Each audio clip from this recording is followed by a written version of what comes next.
Hey everybody, it's Patrick at the Academy of Insurance. Today's conversation is a little bit different. I had a chance to sit down with Barry Rabkin, author of the new book, Stone Tablets to Satellites. Check out this conversation and check out his book. Enjoy. Thanks for joining us, folks, and welcome to this very special conversation. My name is Patrick Raitt. I am the Director of Education for the Insurance Journal's Academy of Insurance, and with me today is Barry Rabkin. Barry is the author of the new book, Stone Tablets to Satellites, and in his 40-plus year insurance career, he's been driven by curiosity and a passion to analyze the why and the what about technology's potential impact on the insurance industry. He's worked for and consulted with insurers, as well as having launched and led insurance industry analyst practices at IDC, the Meta Group, and Omdia. His research encompasses customer experience, marketing and distribution, channel management, mobility, geospatial, and IoT. He's delivered scores of presentations globally to insurance and technology audiences concerning the role technology should play in the industry to get and to keep customers. And now he is an author of a brand new book. Barry, welcome. Thank you very much, Patrick. It's great to be here. Now, we've been working together on this project for, it feels like a year and a half now. Could that be right? Yeah, it does feel like a year and a half. Yeah, from the fourth quarter of 2019. It depends on how you count. I've enjoyed every minute of it. Well, it's been a process for sure. In reading the book and in going through it, it appears that you've got years of research and analysis behind this. Has this been kind of a long-term goal or dream for you? Yeah, it really has. I don't know if it's been a lifetime goal, but definitely multiple decades.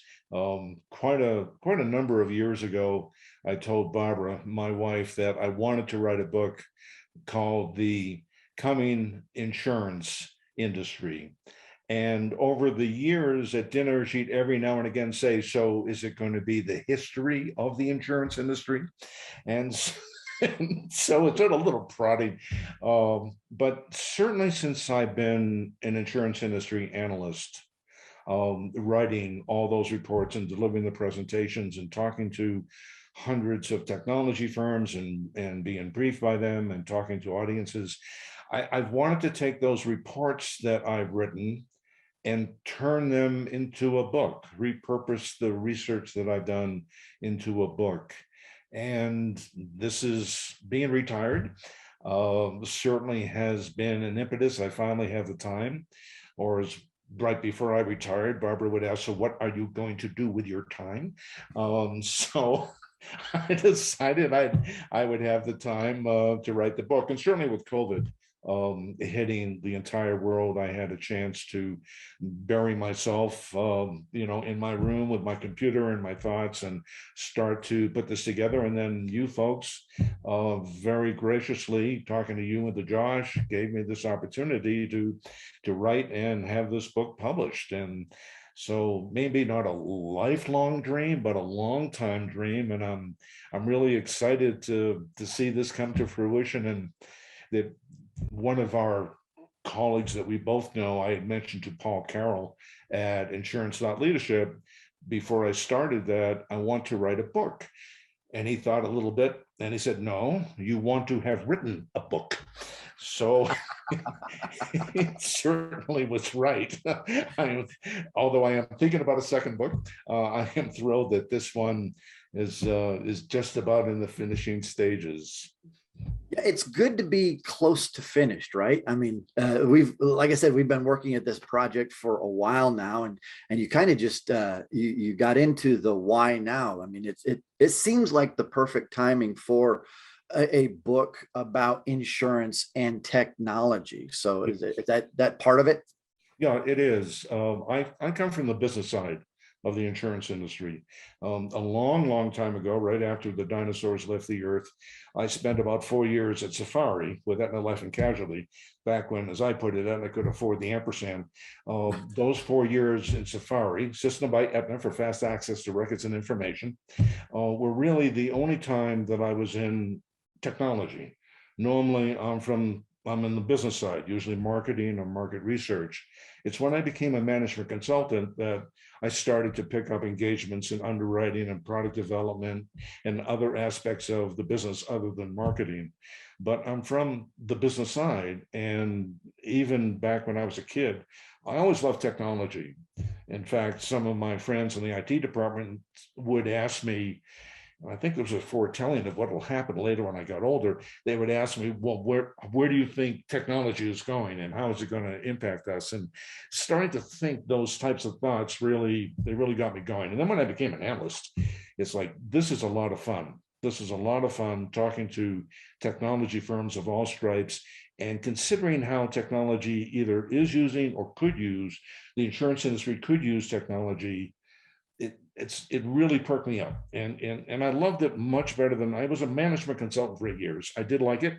I worked for some great companies, Arthur D. Little, IBM, but I love being an analyst because an analyst, as my first manager said when I became an analyst, he said, you know, when you're a management consultant, there are sometimes you're on the beach only because you don't have an engagement yet. The client hasn't made a decision yet, is when they want to start the engagement. You're looking for work. He said, but when you're an analyst, there is no beach. You'll forget how to spell the word beach because as an analyst, you have to be up on the technologies that do or could impact the insurance industry. You have to be up on your part of the insurance industry. In my part, that's life and annuity, which is how I started, and then property and casualty. And you have to be up on all the trends and what's happening in both the industry and the technologies. And your job is to find value at that intersection, where that intersection, think of it as a big T. You know, one is the insurance industry and all its various segments and subsegments, and then the other are the technologies and all their various subsegments. And where that intersects, that's where you need to provide value. And so it's, yeah, you don't even know what the beach is. I mean, you might see it. We lived in Massachusetts and tried to get caught. Oh, look, a beach. But in terms of work, no, it's just all the time. And I found that I found it wonderful to be in that sort of an analytical framework all the time. Everything's changing and continues to change. So that's the why now. Yeah, and you know, in your book, you stress that this relationship between insurance and technology is, and I'll quote you, a continual, intimate but awkward relationship. So, you know, we understand that technology has been existence in different ways. Why is it intimate and awkward at the same time? I've thought about this through the years because I do come from the business side, aside from the 4 years or so in life and casualties, property casualty, systems department. I've always been on the business side. And when you get a new piece of software, when you get a new piece of application, and you're from the business side, it doesn't come easily. You have to learn how to use that application. You have to learn the ins and outs of that application to fulfill the objectives. So the way I thought of it is, as a business person, it's awkward to me. That it's not something that comes easily. But if you're an IT person, I think that you get to the intimacy quicker. Mm-hmm. And the problem is that this dynamic of intimacy and awkwardness is going to continue. I think it's always existed, and I think it's always going to continue. I mean, now we have no code and low code. Well, that's great for the technology people. And you talk to the technology vendors who say to a business department, underwriting, marketing, claims, whatever, we have a no code solution for you. Well, what does that mean?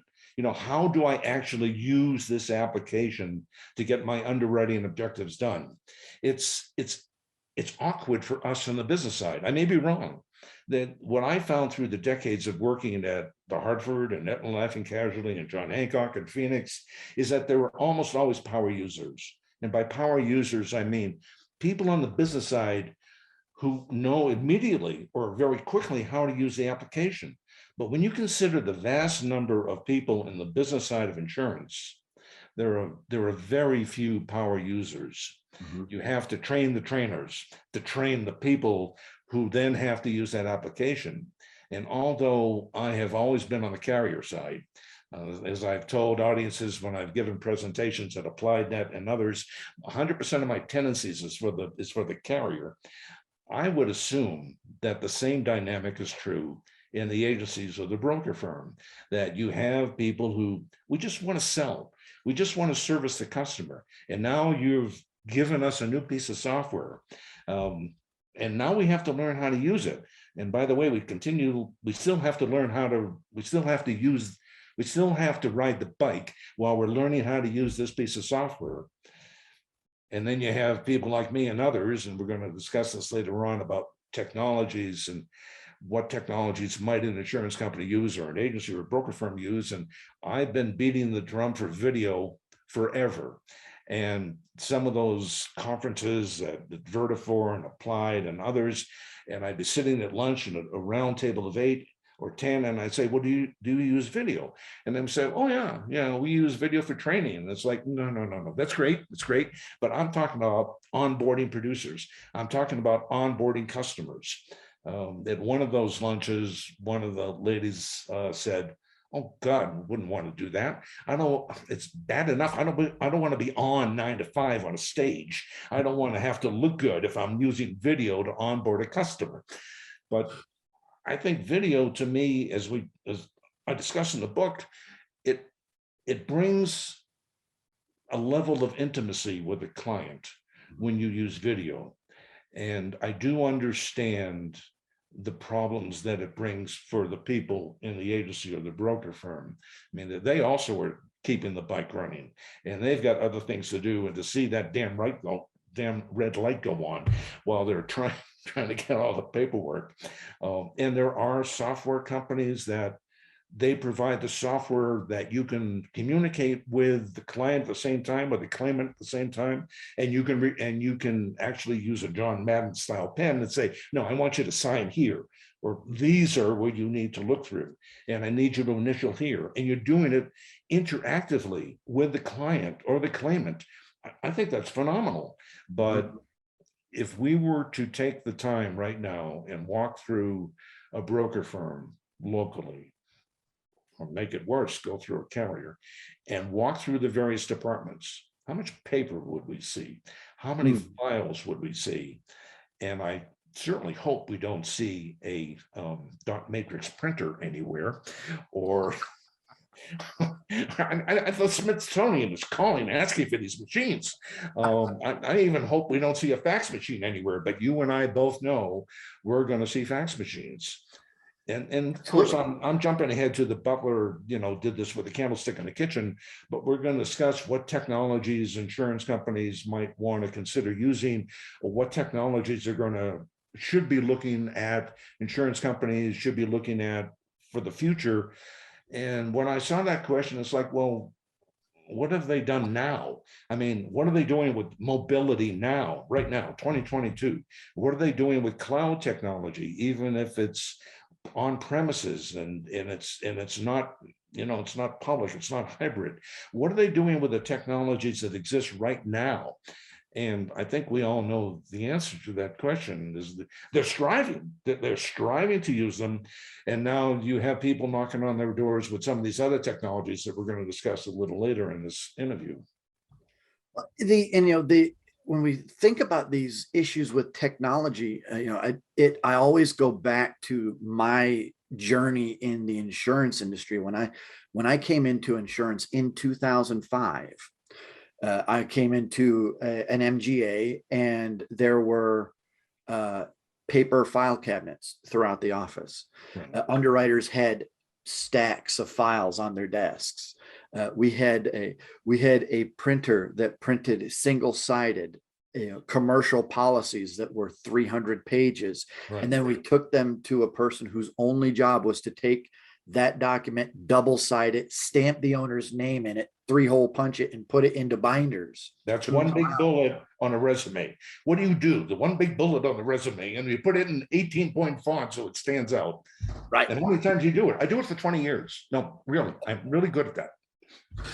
Exactly. And I think about how at a carrier, even within the last 10 years, that was using DOS-based not even something that an agent could access remotely, but a DOS based system. The agents had to fax in, mail in their applications, and then the underwriting technician had to enter all that data. Right. And that Re-enter and enter mistakes because of the re-enter. Mhm. And it's not his or her fault. It's just that this is human nature. It's part of what happens, right? Yeah. And the more times you touch something, the more difficult it is. And those transitions, even from something archaic to something not as archaic, Right. not even top of the line technology, that can be a difficult transition.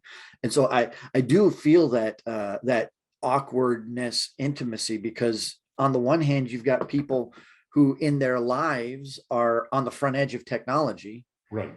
but in their work, they're trailing 10, 15, 20 years. One anecdote of segueing from one company to another, because I have worked for a lot of insurance companies as in Hartford and in Boston. And Hartford, it was so I could park wherever I needed to, keep the parking stickers from Phoenix and Aetna Life and Casualty.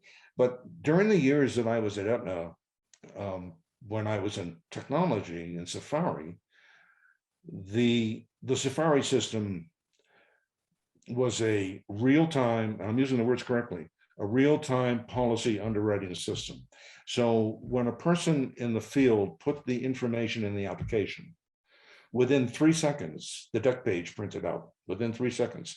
That was the Aetna's standard level of authorization. That's this agreement they had with their broker firms and agencies. You put in the data in the application, 3 seconds later, the deck page comes out. And the software also checked to make sure there were no errors in the application. So 3 seconds, hold that thought. So then later on in my career, I go to John Hancock, and part of John Hancock, and I was also on the life side and I was in PNC, they wanted to do something similar, although Aetna had satellites. That was the first time I had, it's an insurance company that has satellites. John Filer was the president, the CEO, and he wanted to make sure that he made life very easy for the agency. So we had satellites, and that's how the deck page could print it out in 3 seconds. So I get to John Hancock, they want to do something similar, and they wanted to take 5 seconds. And those of us who came from Aetna are thinking, there is a difference in those 2 seconds. Why don't you, as an underwriter, go to the field and sit in front of that terminal and wait those 5 seconds for every single application? The 3 seconds is bad enough, but why don't you wait for 5 seconds? You don't think those 2 extra seconds are going to make much difference? Yeah, they are. The point is not to get to 5 seconds. The point is to get to under 1 second, as fast as that printer could possibly go to print off the deck page. And of course, now these days you don't really have to do that because it's all digital. But that was a transition from one mindset to another mindset, and you see that in various departments as well.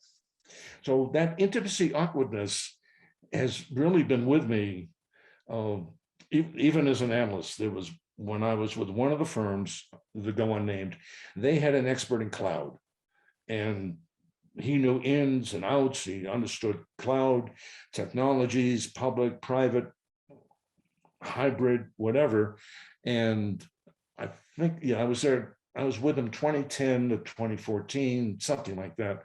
And around 2011, 2012, he said, well, cloud technology, it's a given, it's table stakes. And it's like, well, you're looking at it as a technologist. From your standpoint, cloud technology, yes, it's what should be. I said, but the book, The World is Flat, it ain't. So if you go to various industries and segments of those industries, you're going to find a distribution. You're going to find that there are some of those segments that, they use cloud. There's going to be other industries and segments that when you use the word cloud, they're going to ask if it's raining out, do they need an umbrella? And I just saw an article yesterday, I think, that someone did a survey and 15% or 20% of insurance companies are saying, yes, we're going to move our core admin systems to the cloud. I don't even know if it meant the hybrid cloud, public cloud, their own on premises, whatever. This is 2022, right. And this fellow was telling me back in 2012, 2013, that this is just a standard technology. No, No, it's not. You look at it from your own standpoint, your own viewpoint. Yes, I'm doing nothing but cloud. I'm doing cloud research. I'm seeing what can be done. I can see how cloud, if you use a Microsoft cloud and then you want to use a Google cloud, how can we get that data together? And so this is my life, is analyzing all that. But then you go to the practical industries, whether it's our industry in insurance or some other industry, and you ask those men and women who run those companies and those functions, well, how can you or should you use cloud? And what are the implications of you doing that? And then you got a different ballgame. And that's where the awkwardness comes up. Yeah, and that's an excellent point, and kind of leads into what I wanted to ask you next. About you say that technology is the DNA of society. What do you mean by that? I understand we live around different technologies, but what is it? Why is it the DNA of society? I I think that part of my mindset comes from my years at Arthur D. Little, where they really taught me to think in a very broad macro standpoint. So when I say technology, I'm thinking technology as our speech, as our clothes, as our homes, as all the physical artifacts, actually, and now the digital artifacts that we have around us. It's not just mobile technology. It's not just you pick the latest shiny object. That's not what technology is. Um, it's how we grow our crops. It's how we actually develop the clothes. It's what's going to happen with nanotechnology, with the little nanomaterials. That's also technology. And the life insurers should really be interested in that, by the way. Yesterday, I think I saw, and I posted on LinkedIn, I think it was MIT. They're developing a little cube made out of our own body sugar that can power implants. Now, the first thing I thought of was life insurance, and the second thing I thought of was IoT, because a device, a technology-enabled device embedded in us can now be powered, when their technology comes to fruition, by our own body. That's also technology. So, and this also goes back to the why now. To me, there is a myopia that is growing, that is strengthening. The myopia focused around, well, we have to use this technology. And if we use this technology, then we're going to be successful. If we bring on customers quickly, we're going to be successful. Now, I have been in all lines of insurance except for health insurance and reinsurance, actually in the insurance part of it, not just consulting to it. And I know darn well that there's a fair number of property casualty lines of business that if you bring on customers quickly, if you're looking for hockey stick growth, that is a great way to generate losses. That's a great way to generate fraud. Yeah, the technology's there to bring people on quickly, but you have to look at it in the context of the realities of our business. And property casualty insurers don't want everyone as a customer. Right. You don't. Many years ago, and when I was getting into the insurance business, I asked someone, well, what's some of the differences between the lines of business? And this person said, well, in life insurance, if you're breathing, we want you. In property casualty insurance, if we have you, we're wondering how to get rid of you. So then as you go through and you actually learn, and you learn about loss ratios and combined ratios and expense ratios, and it's just a different ball game. On the life insurance side, I believe that still 95-97% of the applications are standard, and sure, why not make that as quick as possible? Bring them on board. It takes at least 5+ years for a life insurance customer to become profitable. If you would ask an actuary, because if you ask 2 actuaries what profit is, you probably get 4 definitions. But on the property casualty side, it's a different ball game. Years ago, when I was very young and working at Aetna Life and Casualty, you had to work to lose money on homeowners. I mean, you had to work at it. It's like owning a liquor store and losing money owning a liquor store. These days, you have to work not to lose money on homeowners, not just the wildfires here in my backyard, which are about 30, 40 miles away here in northern New Mexico, but also California, the hailstorms, the hurricanes, the tornadoes, the climate is changing. And so you might say, well, it's a homeowner's policy. What could possibly go wrong? Well, if you, exactly, or it's an automobile policy. It's just like during COVID-19, when people were saying, some people were saying, well, the automobile insurers should be giving money back because of the frequency. And yeah, there's this little thing called severity. It's just a little rascally concept. And the severity did increase because there were fewer people on the road, more people were speeding, and the accident rates went up. And of course, where I'm from, initially, I'm a native Bostonian, we have frequency and severity to beat the band. I think we have more body shops than bars, and Boston has a lot of bars. So you have to look at the realities of the insurance segment that you're talking about, and then say, all right, how can we use the technologies to actually improve our possibility of profitability? And one of the beautiful things about technology, from my standpoint, you can improve customer satisfaction. You can improve your business operations. And third, technology changes the risk landscape.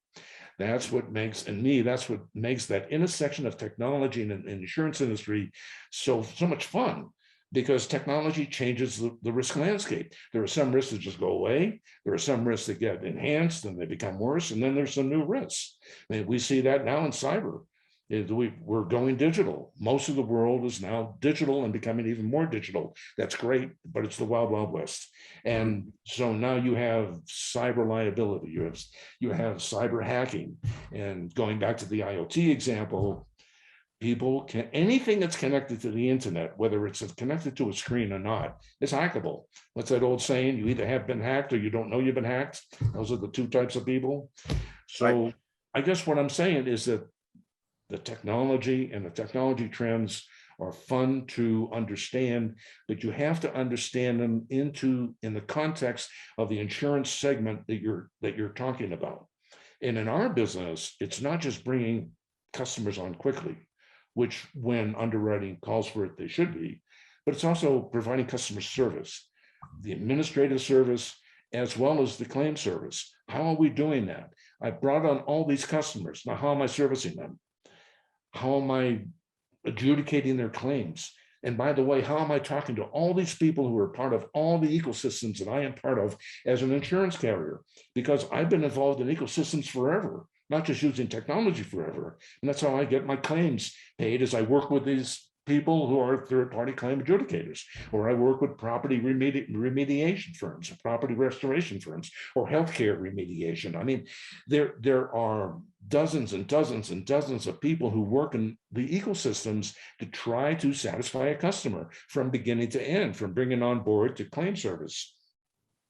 Yeah, and those are all great points, especially as we consider all of the different technologies that intersect with how the insurance buying public operates, and of course how the insurance selling portion of our life operates, and then dealing with it in many different ways. And you had mentioned in the book the Amazon and Netflix business models, and that insurers can learn things from these businesses. And it's been said that insurance companies need to be more like Amazon or Netflix, but can the insurance industry really be more like Amazon or Netflix? I hope not. I really hope not. Oh God, no. There are obviously attributes that insurance companies of all flavors can learn from both Amazon and Netflix. Both Amazon and Netflix are customer focused. They have a very heightened degree of customer focus, which they have to do that in an era of profitability. We'll look at Netflix cutting back now because they're losing money, but they are customer focused. When the people who read the book read the various discussions I have on Amazon and Netflix, and they see the quotes that I've used from Bezos and also from blanking on the name of the fellow from Netflix, they are customer focused. And we need, as an industry, we do need to become customer focused. I certainly hope that no insurance company or insurance broker firm is asking anyone who calls up for their policy number or for some other identification number. I hope they're not doing that anymore, but then I hope they don't have fax machines either. So I know what happens to my hopes. There's probably a gap between hope and reality there. Yeah, probably. But the reason why I say no is because Amazon and Netflix both deal in commodities. That's what they do. They do it extremely well. I use both Netflix and Amazon. There is no insurance line of business that is a commodity, not one. And I can hear the feedback now. I can hear the pushback. No, automobile insurance, that's a commodity. Then how come I'm paying less here in New Mexico than I did in Massachusetts if it's a commodity? Don't tell me the terms, conditions, and restrictions are different. Don't tell me that the insurance regulations are different here in New Mexico than they are in Massachusetts. We lived in Connecticut for 10 years. Geez, I paid more in Mass than I did in Connecticut, but it's a commodity. No, it's not. And it's those terms, conditions, and restrictions of the policy. And as you and I both know, it's not a policy, it's a contract. Insurance is a legal construct with a financial wrap. That's the way I look at it. That legal construct changes from jurisdiction to jurisdiction. It's not like toilet paper. It's not like dish towels. It's not a commodity. I had some of those same thoughts during the COVID-19 lawsuits, and they're still going on about property damage. I always thought, if you want to see property damage, I have a sledgehammer I can bring over to your house or business, and I'll show you property damage. But nevertheless, there are the lessons of customer orientation that insurance companies can learn. Insurance companies can also learn from Amazon and Netflix on how to use machine learning and how to use cognitive computing, how to use some of these artificial intelligence applications to help both their business and their customers. But in terms of becoming exactly like them or more like them, no, it's like the hockey stick growth. If you have a startup insurance company and you want hockey stick growth because that's what technology firms want, then that's a great recipe for failure. Please let me know if you're going public so I can short your stock. It's just not going to work. Absolutely. I want to go back to the technology. We had talked about the technologies in terms of what they were, the DNA of society. But I know that from the book that you've read at least 3, 4, 5, 6 times, and I can even ask you what's on page 102. I don't even remember what's on page 102. But I talk about 6 strands of technology, and I talk about 4 innate human skills, and they come together. Those 6 strands of technology, and you name a technology, and I think it will fit into one of these 6 strands. And yes, I'm using notes: infrastructure, communications, data storage, compute, analytics, and immersion. Infrastructure, communications, data storage, compute, analytics, and immersion. And to me, those are the 6 major types of technology that exist that come together into that technology DNA of society. And then I looked at that in terms of 4 human innate skills. Social, we're social animals. That's what we are. We're inventive, we're designers, and we're discoverers. And those 4 innate skills, social, inventive, designer, and discoverers, come together with the 6 strands, and they bolster those strands, and they develop applications from those strands. And to me, those together make the technology DNA as strong as it is that brings our world forward. Yeah, and who knew a book about the continual, intimate, and awkward relationship between insurance and technology would dive into some of some of the human condition in dealing with some of that. So, I love context, which is why I went to the times before Christ to look at I discussed King Hammurabi, but it didn't have to be King Hammurabi. The research that I did, there were other kings that had other laws, and some of those laws I looked at as proto-insurance laws. Now, those kings used those proto-insurance laws to control their society. And as I was going through that, that's where I came up with the idea of the ancestral insurance decision matrix. What were the elements of the decision matrix, and who was the authority? and who came up with the price, life-threatening as they were, to actually resolve the matrix. And by resolve the matrix, you bring that forward to the modern insurance decision matrix. And by resolve the matrix, I mean, how do we, as an insurance company, manage or otherwise mitigate risk profitably? That's my challenge. And I solve that problem with my business model, with the mode attributes that I discuss, and by looking at the modern insurance decision matrix, which is much different than the ancestral one, but it's still those types of strands of technology that come into play. It's those innate human skills that come into play. It's where did the risk come from? Where does the claim come from? Right. You might remember that I discussed where does the first claim come, where does the claim notice come from? But it's not from first notice of loss. I'm old enough to say FNL. I don't know who put in the O, but then I don't know who put in the sour cream on Mexican food. But to me, where claims come from is the risk landscape. It's how insurance carriers decide to manage the risk landscape. That's the origination of claims, because depending on their risk appetite, which fortunately continues to change, depending on how they monitor and accept the risk of that changing risk landscape, that's where the claims originate from. It doesn't originate from the phone call or an email or a snapshot of a damaged car or hail damage on a roof. No, to me, it's the risk landscape. So I guess it's a long way of saying I look at things through levels of context, which is why I had to go back to before the Common Era and see what was happening then and what technologies were they using then? The clay tablets, that's a technology. The styluses that they were using, the monoliths that they were using. I mean, we wouldn't want to carry around clay tablets. It's my insurance policy. Although someone might ask, could you read off the third line on that tablet? But they were still the technologies of the day. And now we go to where we are now in 2022.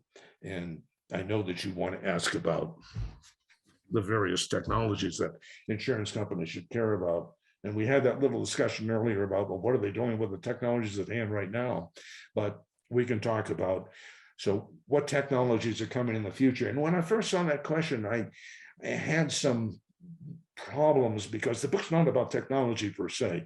It's about that awkwardness, intimacy dynamic. And in case anyone who knows me is wondering about what I've been concentrating on for decades, which is customer focus, it's the resolution of that intimacy, awkwardness dynamic to solve the risk management mitigation problems in such a way as to satisfy customer service profitably. It's really the whole title. I mean, there just weren't not enough space in the title, from stone tablets to satellites, the continual intimate but awkward relationship between insurers and technology to resolve customer service. I mean, that's really what the title is. You just can't see to resolve customer service. It's like it's hidden, but it's there. It's sort of like Sherlock Holmes. The dog didn't bark that night.